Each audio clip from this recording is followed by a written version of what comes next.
പേളിമണിയും ശ്രീനിഷ് അരവിന്ദും മാതൃകാ ദമ്പതിമാരാണെന്നാണ് ആരാധകർ പറയാറുള്ളത്. ഇരുവരുടെയും പ്രണയം ബിഗ് ബോസിലൂടെ ആയിരുന്നതിനാൽ വലിയ വിമർശനം നേരിടേണ്ടി വന്നിരുന്നു. എന്നാൽ പിന്നീട് ജീവിച്ച് കാണിക്കുകയാണ് രണ്ടുപേരും ചെയ്തത്. പരസ്പരമുള്ള ബഹുമാനം കൊണ്ടും ഇഷ്ടം കൊണ്ടും കുടുംബജീവിതം സന്തുഷ്ടമാക്കാൻ രണ്ടുപേർക്കും സാധിച്ചിട്ടുണ്ട്.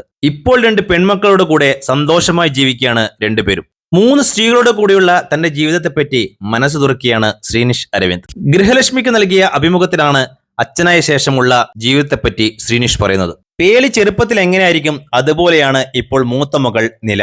മാത്രമല്ല ഇളയ മകൾ നിറ്റാര എന്തെങ്കിലും കുരുത്തക്കേട് കാണിക്കുമ്പോൾ പേളി പറയും, ശ്രീനി അടുത്താളും റെഡിയായി ശ്രീനി പെട്ടു എന്ന്. പക്ഷേ എനിക്കത് സന്തോഷമാണ്, രസമുള്ള കാര്യമാണെന്നാണ് ശ്രീനിഷ് പറയുന്നത്. കല്യാണത്തിന് ശേഷമുള്ള 2 വർഷം ഞങ്ങൾ മാത്രമുള്ള ജീവിതമായിരുന്നു. പേളി നല്ല ജോളി ടൈപ്പ് ആയതുകൊണ്ട് അത്രയും ആസ്വദിച്ചായിരുന്നു ജീവിതം ആഘോഷിച്ചത്. പിന്നെ നില വന്നു, ഇപ്പോൾ നിറ്റാരയും. അച്ഛനായാൽ ഉത്തരവാദിത്തം കൂടുമെന്ന് പലരും പറയാറുണ്ട്. എനിക്കങ്ങനെ തോന്നുന്നില്ല.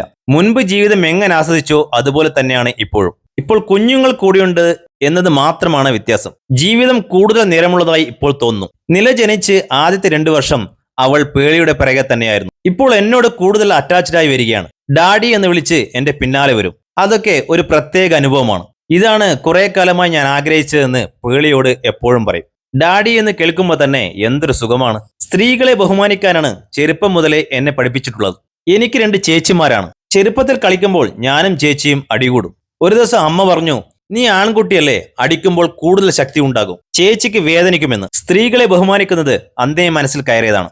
പേളിയുടെ 2 പ്രസവത്തിനും ലേബർ റൂമിൽ ഞാനും ഉണ്ടായിരുന്നു. സ്ത്രീകൾ എത്ര വേദന സഹിച്ചാണ് പ്രസവിക്കുന്നതെന്ന് അന്ന് എനിക്ക് മനസ്സിലായി. അതൊന്നും ആണുങ്ങൾക്ക് ചിന്തിക്കാൻ പോലും പറ്റില്ല. അതുകൊണ്ട് പേളിക്ക് മാത്രമല്ല നിലയ്ക്കും നിറ്റാരയ്ക്കും അതേ ബഹുമാനം കൊടുക്കുന്നു. പരസ്പര ബഹുമാനവും അഡ്ജസ്റ്റ്മെന്റും ഉണ്ടെങ്കിൽ ജീവിതം മനോഹരമാകും. നമ്മൾ പറയാതെ തന്നെ കുഞ്ഞുങ്ങളും ഇത് മനസ്സിലാക്കുമെന്ന് ശ്രീനിഷ് പറയുന്നു.